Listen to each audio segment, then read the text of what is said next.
योगेन चित्तस्य पदेन वाचा मलं शरीरस्य च वैद्यकेन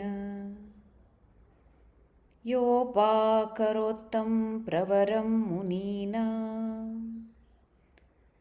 पतञ्जलिं प्राञ्जलिरानतोऽस्मि।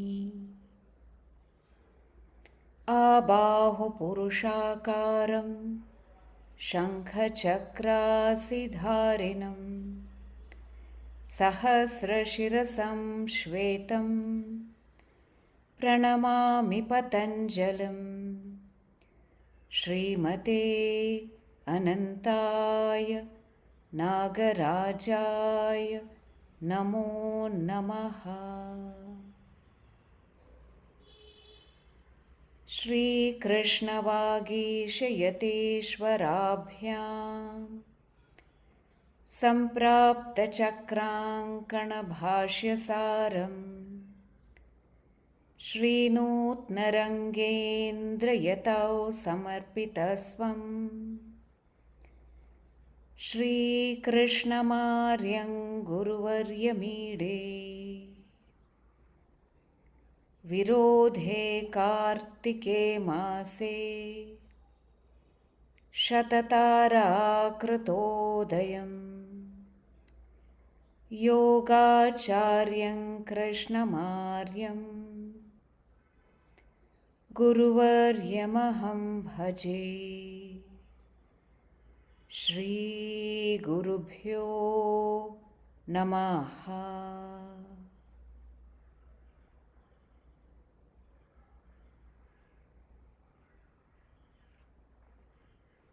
I'm going to chant a few sutras from the first chapter and the second chapter. Atha yoganuशासनम् yogaha chittavrittiनिरोधः तदा द्रष्टुः स्वरूपे अवस्थानं वृत्तिसारूप्यम् इतरत्र तपः स्वाध्याय ईश्वरप्रणिधानानि क्रियायोगः समाधिभावनार्थः क्लेशतनूकरणार्थश्च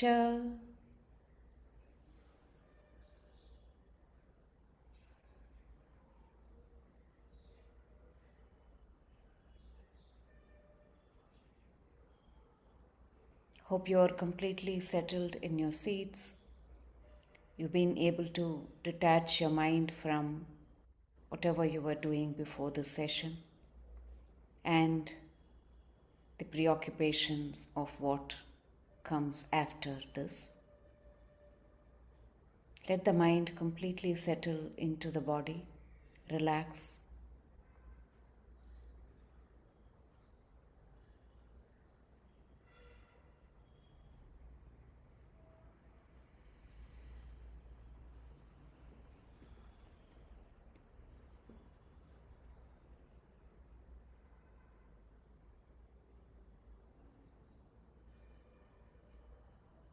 And whenever you're ready, open your eyes.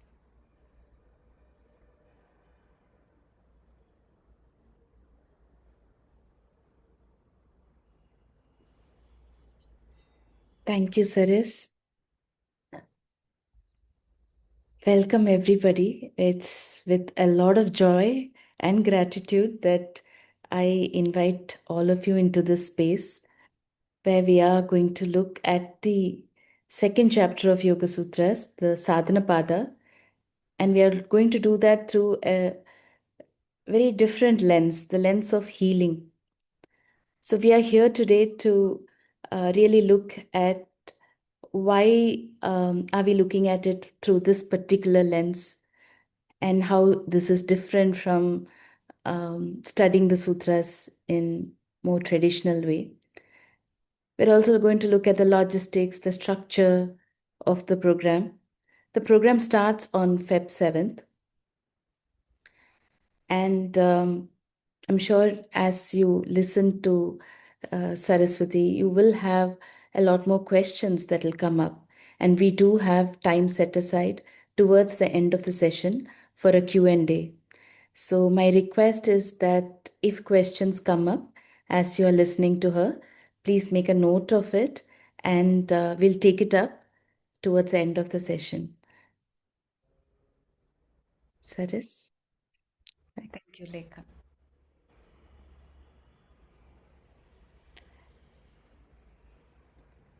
So, why the study of Yoga Sutra through the lens of healing? We don't need to go any further than the prayer that we started with. Yogena chittasya padena vacham malam sharirasya cha vaidyakena.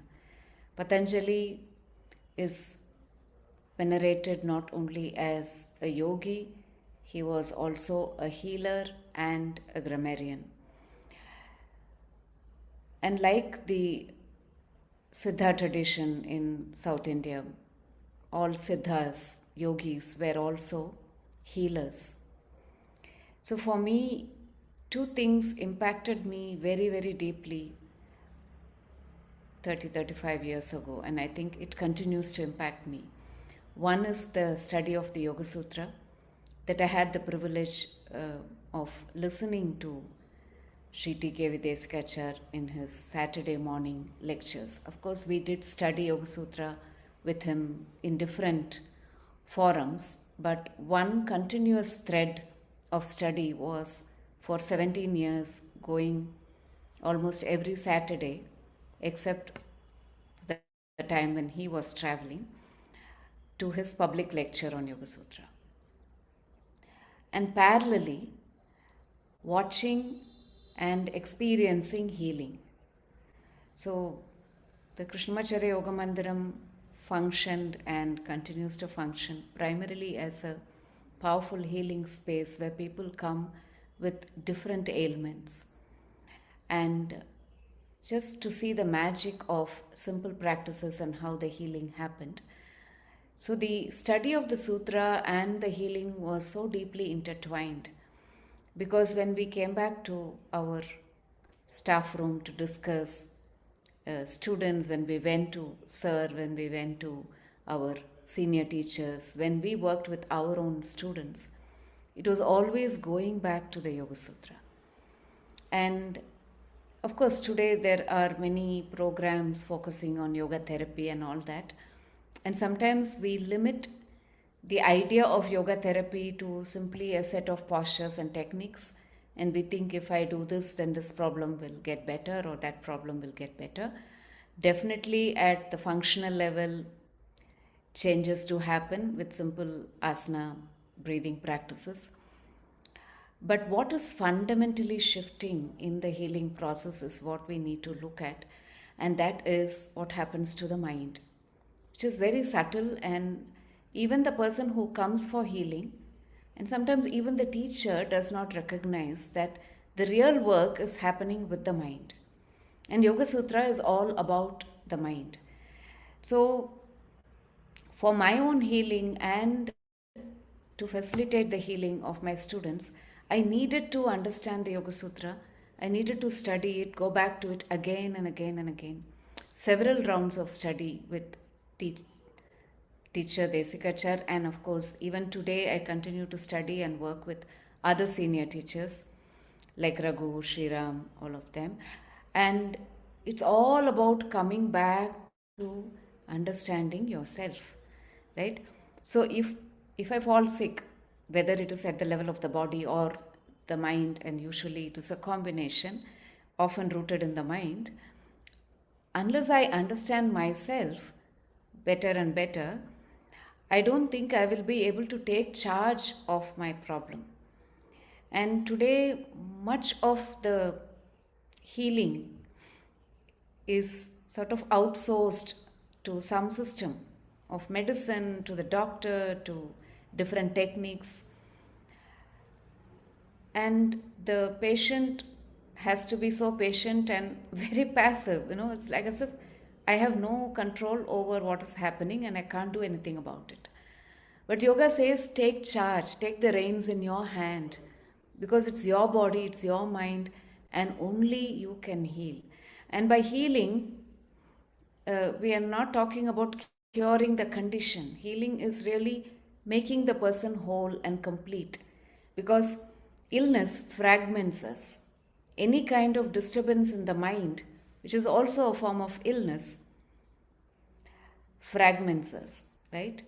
So, unless I learn more about my mind, understand how this mind is functioning, what are the processes, what are the means by which I can bring the mind to a state of stability and equanimity, give the mind a certain direction for inquiry, going deeper within oneself with the help of a teacher, and just knowing what is it I need to do. So, healing is a fascinating journey in that way. And even illness can be a great boon because it can be a powerful stepping stone for self transformation. Most people who come to yoga always come with problems. You know, I have not heard anybody saying, I have no problems in life, everything is perfect, I want to come and learn yoga. I haven't heard anybody say that.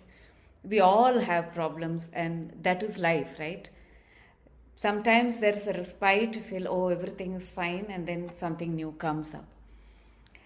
So, to even deal with these daily problems of life, the problems of the mind, and the mind not able to focus, be attentive, for all of this, we have to come back to yoga.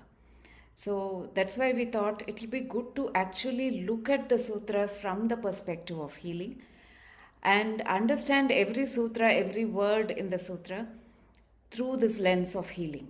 And of course, the study of the sutra is so exhaustive, we cannot really do justice to every word, every sutra. It cannot be an exhaustive study in 12 weeks. What we have about 24 hours, not possible. But what we can do is we can actually open up the mind and really be curious and start looking at the possibilities, and everybody has the right to and has to really try to understand yoga a little deeper. At the same time, to remember that it is not an intellectual study, it's something that I have to take and work with through my practice. It is through practice that the mind settles down, there is more clarity, there is better understanding. It is using the body, the breath, and the mind that we learn how to internalize these teachings and then make it our own. And then work with our own healing and also possibly facilitate other people's healing. And in that as well, I cannot try to change somebody's life. I cannot try to understand them beyond a point. But what I can do is I can provide the tools and the practices and the guidance so that they can understand themselves. And when that happens, the person is empowered. Yeah, otherwise, illness can be very debilitating.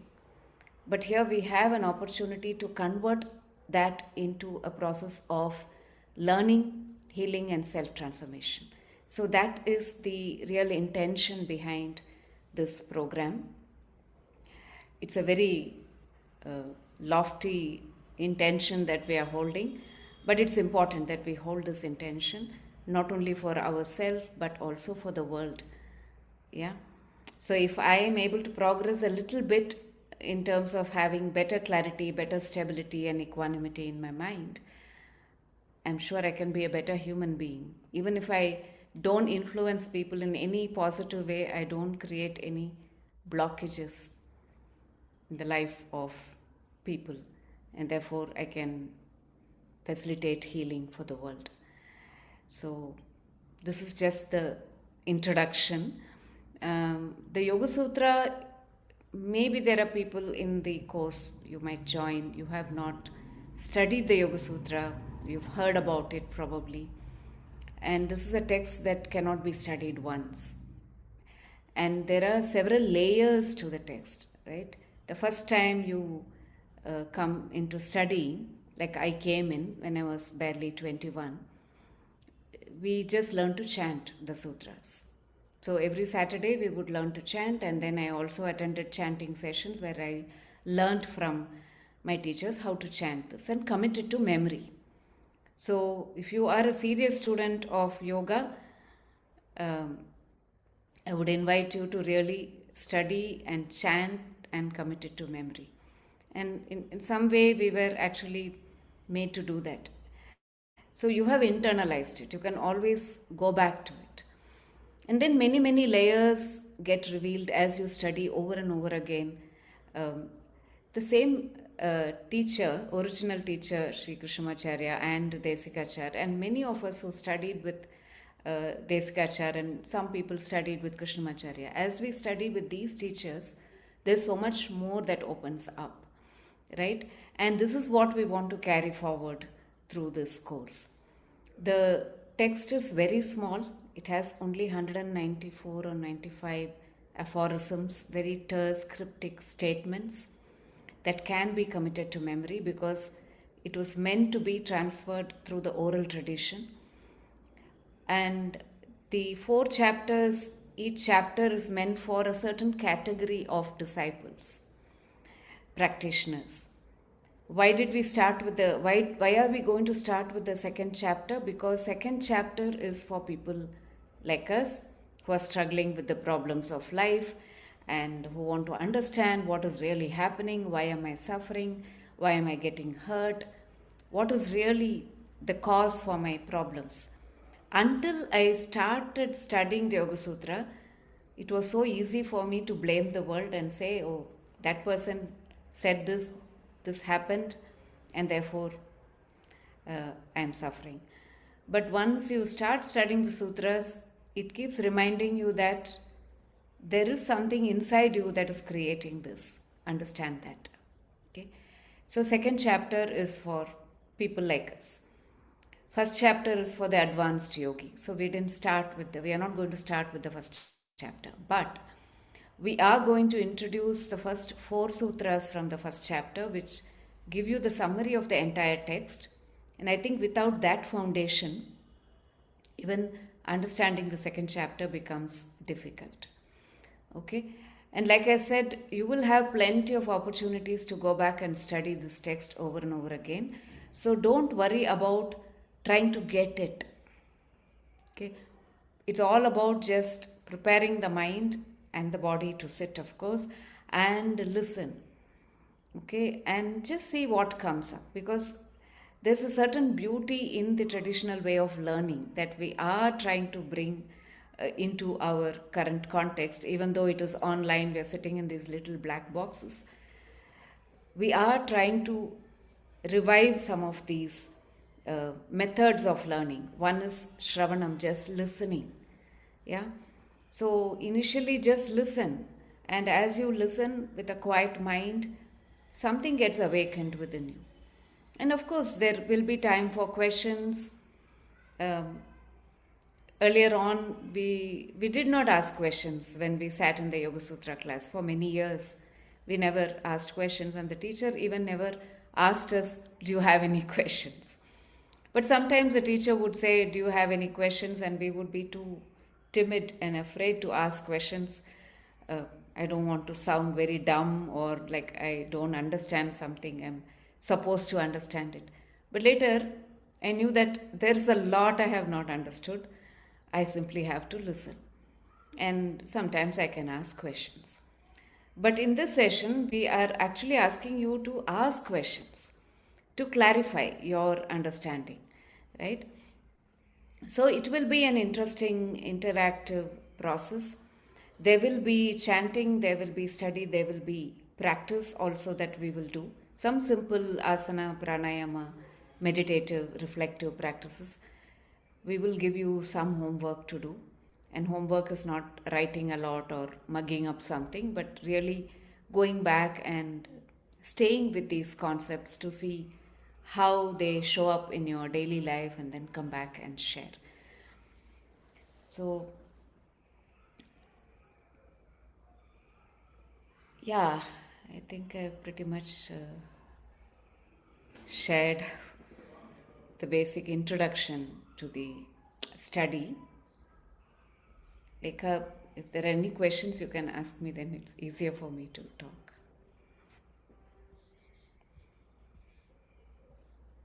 Of course, you can share first. Yes.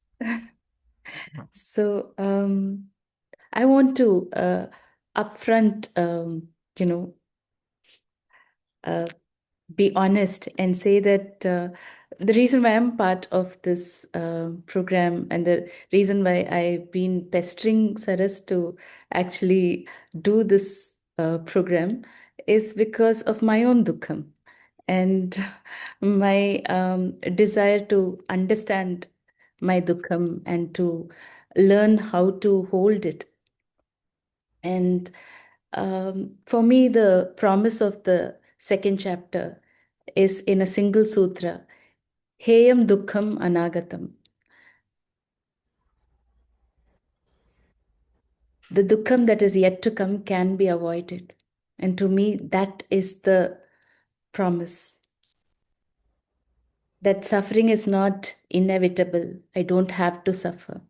By understanding dukkham, by understanding the nature of my dukkham, the cause of my dukkham, I can actually prevent future suffering. That I can make a different choice and I can make an intelligent choice. And I can actually, therefore, create a new way of life for myself, a new way of looking at myself and looking at the world. So, for me, that is the promise of this course.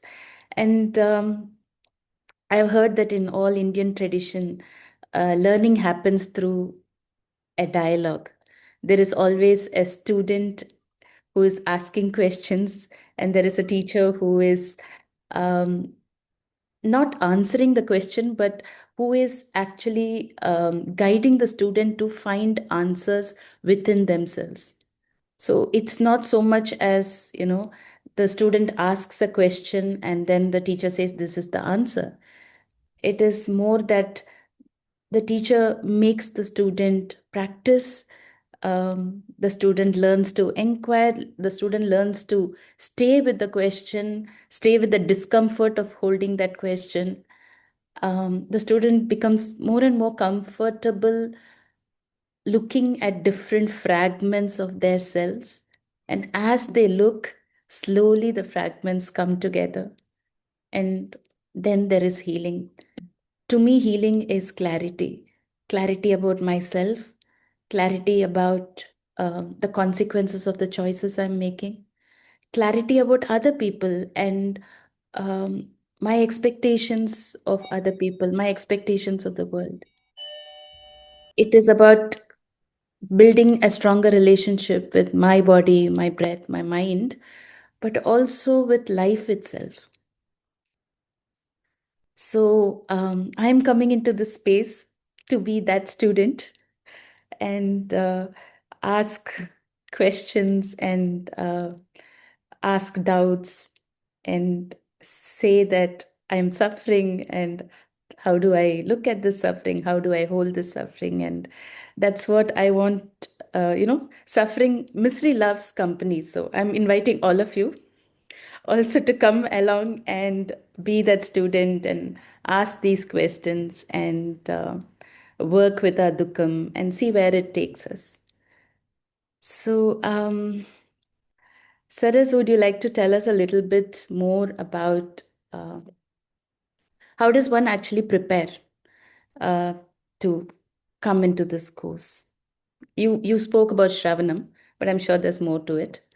So,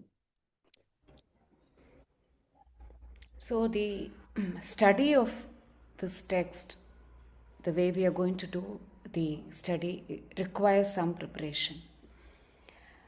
First of all, making time to attend the sessions live. Yeah. And we have to say upfront that we are not going to share recording.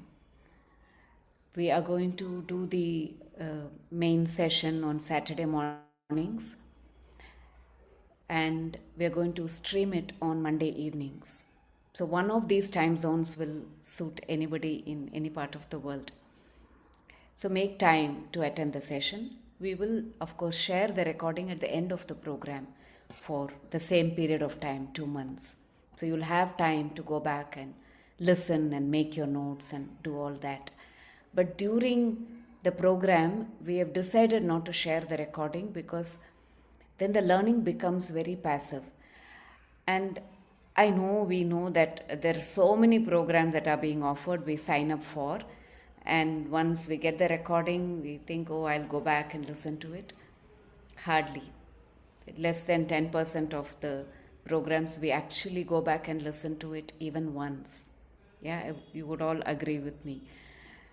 And the quality of listening to a recording is very different from the quality of listening to a live session. So, in the live session, there is a transmission happening.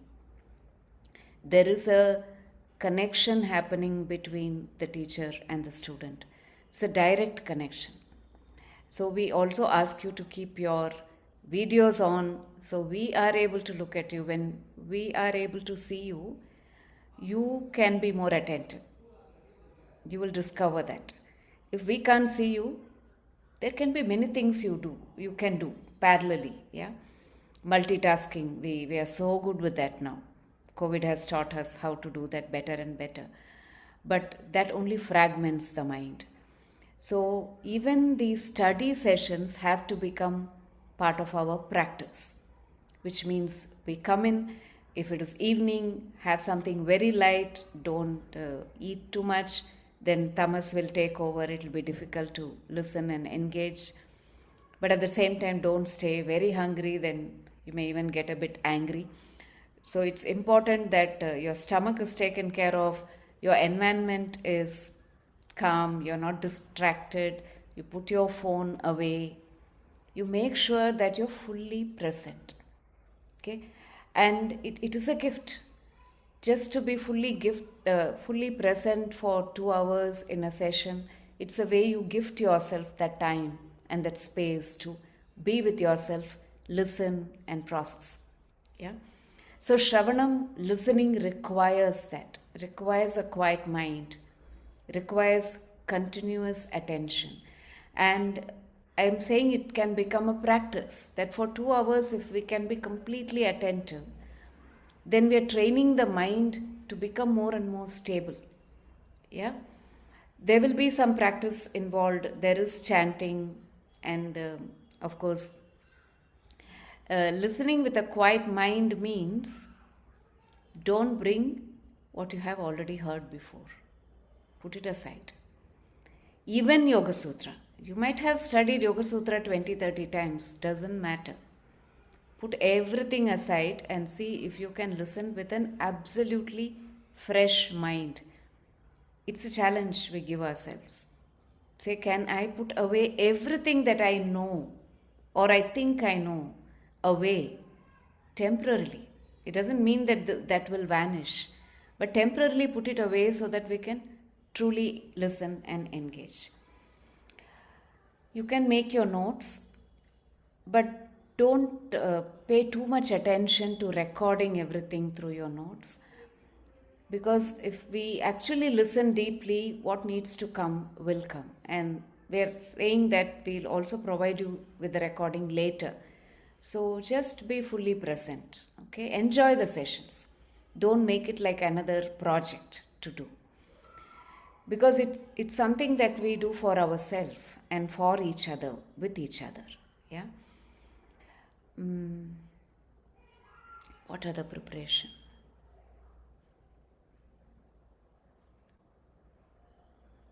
Anything I have forgotten? Not forgotten, but there are a couple of things that I would like Add. to add. One is that, like Saras mentioned earlier, chanting the sutras and memorizing it is very important, so that it actually becomes a part of who we are. So we have free sessions of Yoga Sutra chanting that runs through the week. It is offered on different days at different time slots, and they are all open. So those of you who would like to learn to chant or just practice chanting can actually, tune into those sessions. Um, yeah, so that was one thing that I wanted to just put in there. The other thing I also wanted to kind of mention is that uh, when we were studying the Yoga Sutra, I used to attend two sessions. Like you can, for example, attend the Saturday session and the Monday session. You will notice that having listened to it once, stayed with it over the weekend, and then when you come back on Monday evening, your quality of the listening will be very different. Like Sarah said, when you study the sutras, you study in layers, so you can actually experience those layers even between the first session and the second. Perhaps, Saras, we could do a short practice Yeah, before we close the session. yeah.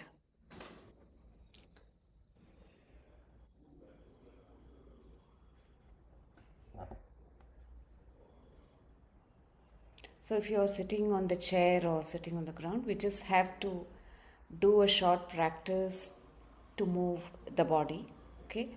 And we are going to ask you to do a simple movement. So Tarini, can you demonstrate? You can do the seated or standing, but because you've been sitting for a long time, it might help to actually stand. Just stand in a comfortable position with your feet slightly apart.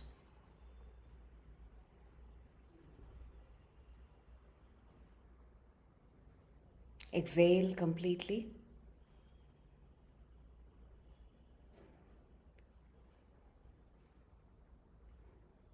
Now, I'm going to chant, and as I chant, you will inhale and raise your arms up. Okay? And you'll pause for a couple of seconds there. And then, as you exhale, you lower the arms and you can chant aloud. So, it doesn't matter if you don't get the words correct, just chant. Nobody is listening to you. You're muted. Okay? So I'm going to do the first four sutras like this. The first sutra, we're just going to do the arm movement. Okay. So exhale completely now. Start inhaling, raising your arms from the sides. Atha yoganushasanam.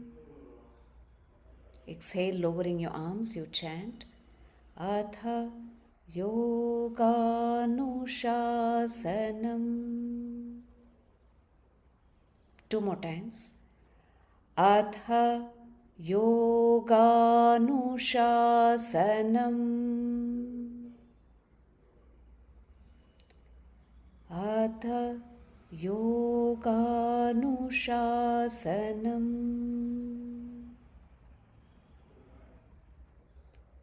Atha yoganushasanam. अथ योगानुशासनम्. Okay. Now we're going to do a very gentle forward bend.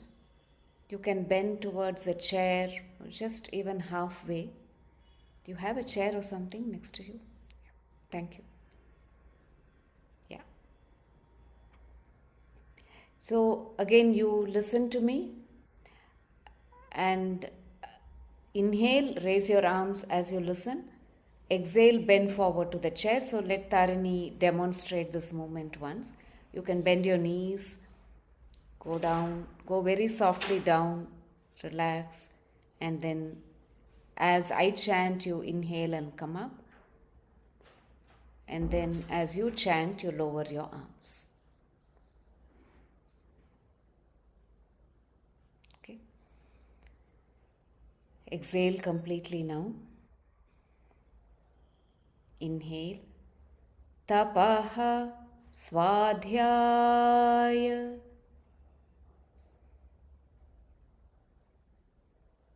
Exhale, bend forward. Tapaha Svadhyaya.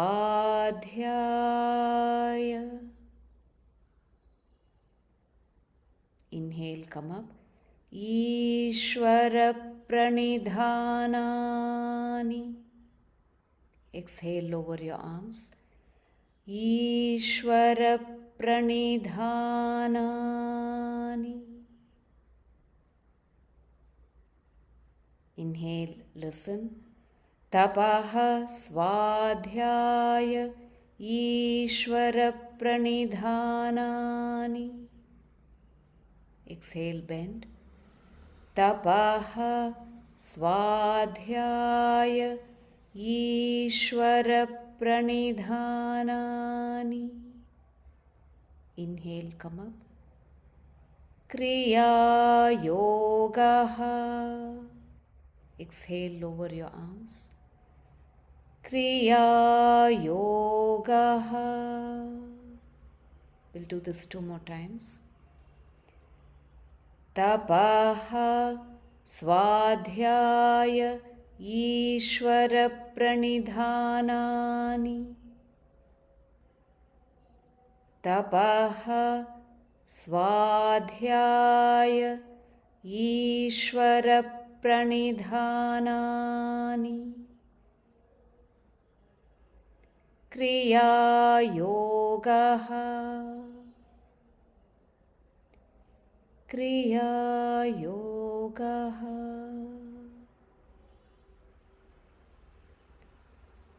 Tapaha Svadhyaya Ishvara Pranidhanani. Tapaha Svadhyaya Ishvara Pranidhanani. Kriya Yogaha. Kriya Yogaha.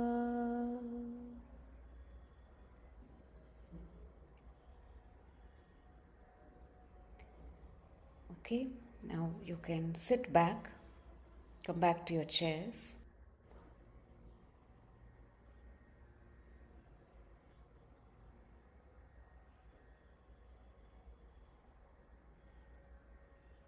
I'm just going to stay with this one sutra from the 2nd chapter so that you can become more familiar and you're not struggling with the words if they are unfamiliar.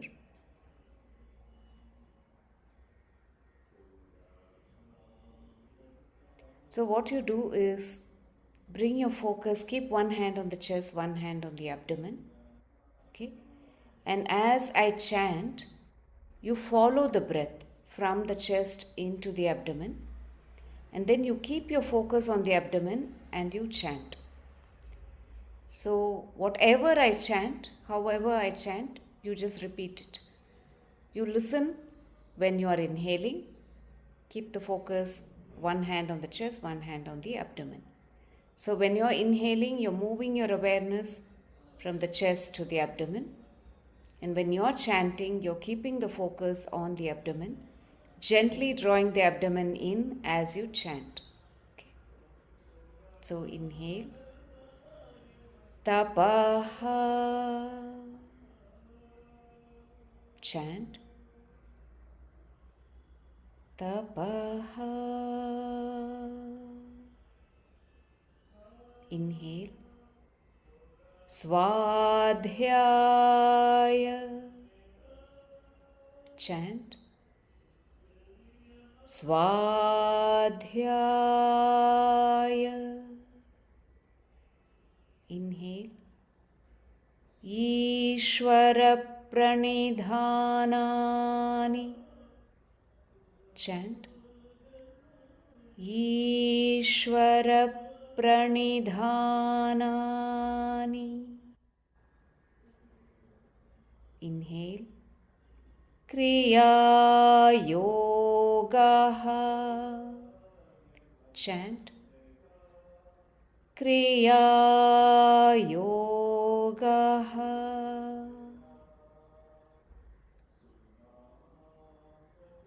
And now I'm going to do the same thing. You will listen and you will chant mentally as you exhale. Okay?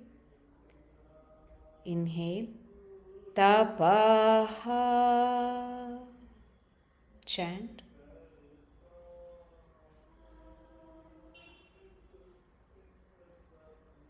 Inhale. Svadhyaya. Chant.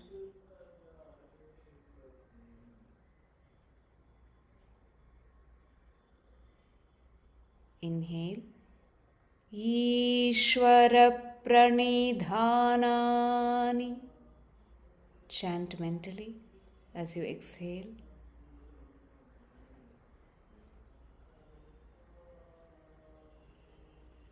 Inhale. Kriya Yogaha. Chant.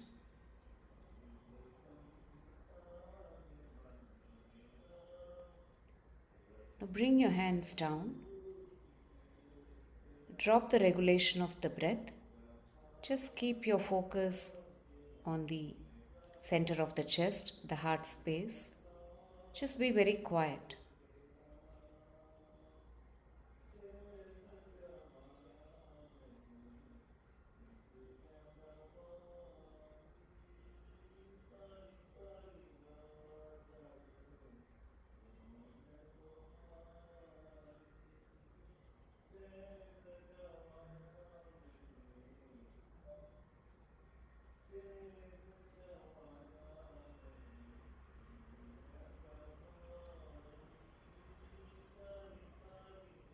As you turn your gaze inward and as you listen deeply, observe and listen to whatever is arising in the mind right now.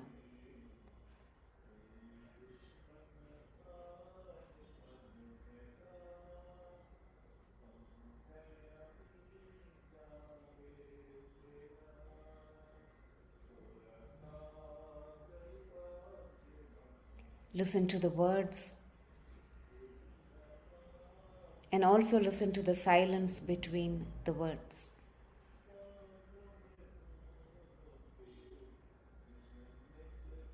Observe the sensations.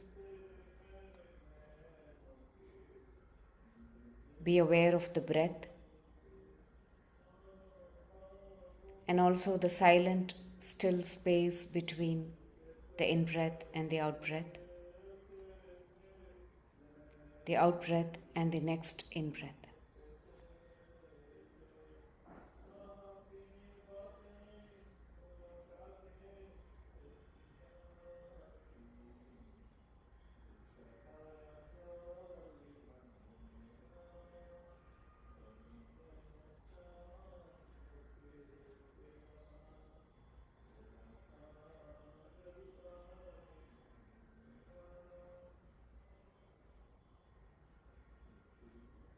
Observe how it feels like to be completely present in the moment.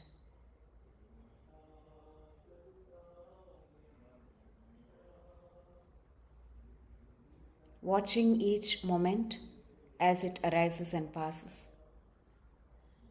Observing each breath as it arises and passes. Including everything in your experience.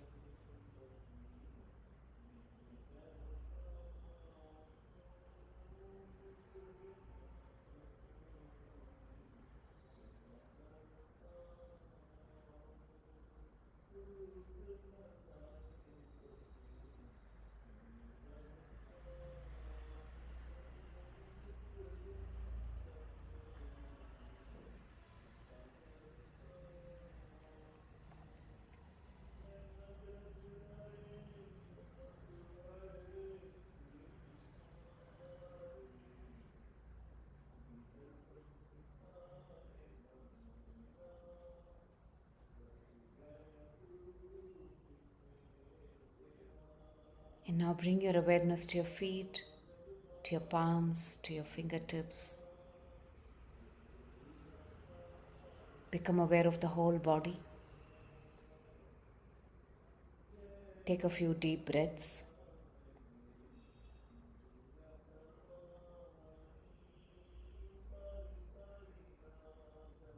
And whenever you're ready, open your eyes.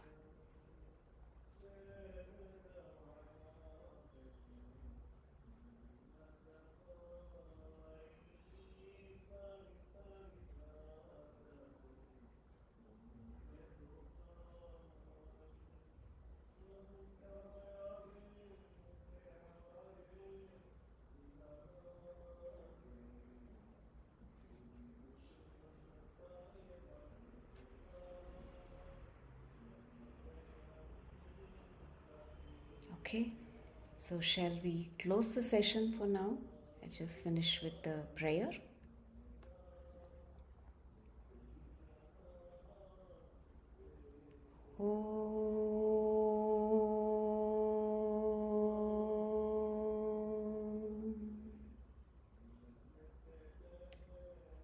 Hasato ma sadgamaya tamaso ma jyotirgamaya mrityorma amritangamaya Om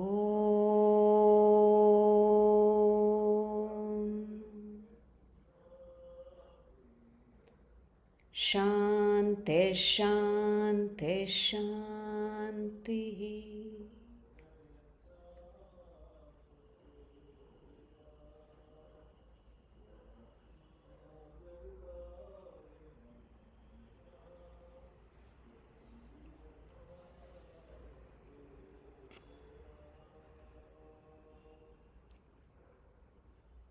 Thank you, Tarini, for facilitating the session. And Tarini is also going to be assisting us in this program. And Lekha for joining me. You're not just going to sit there and ask me questions, you're Yes, going I to figured teach that. as well. Yeah. Okay. Thank you. Thank you so much, everyone.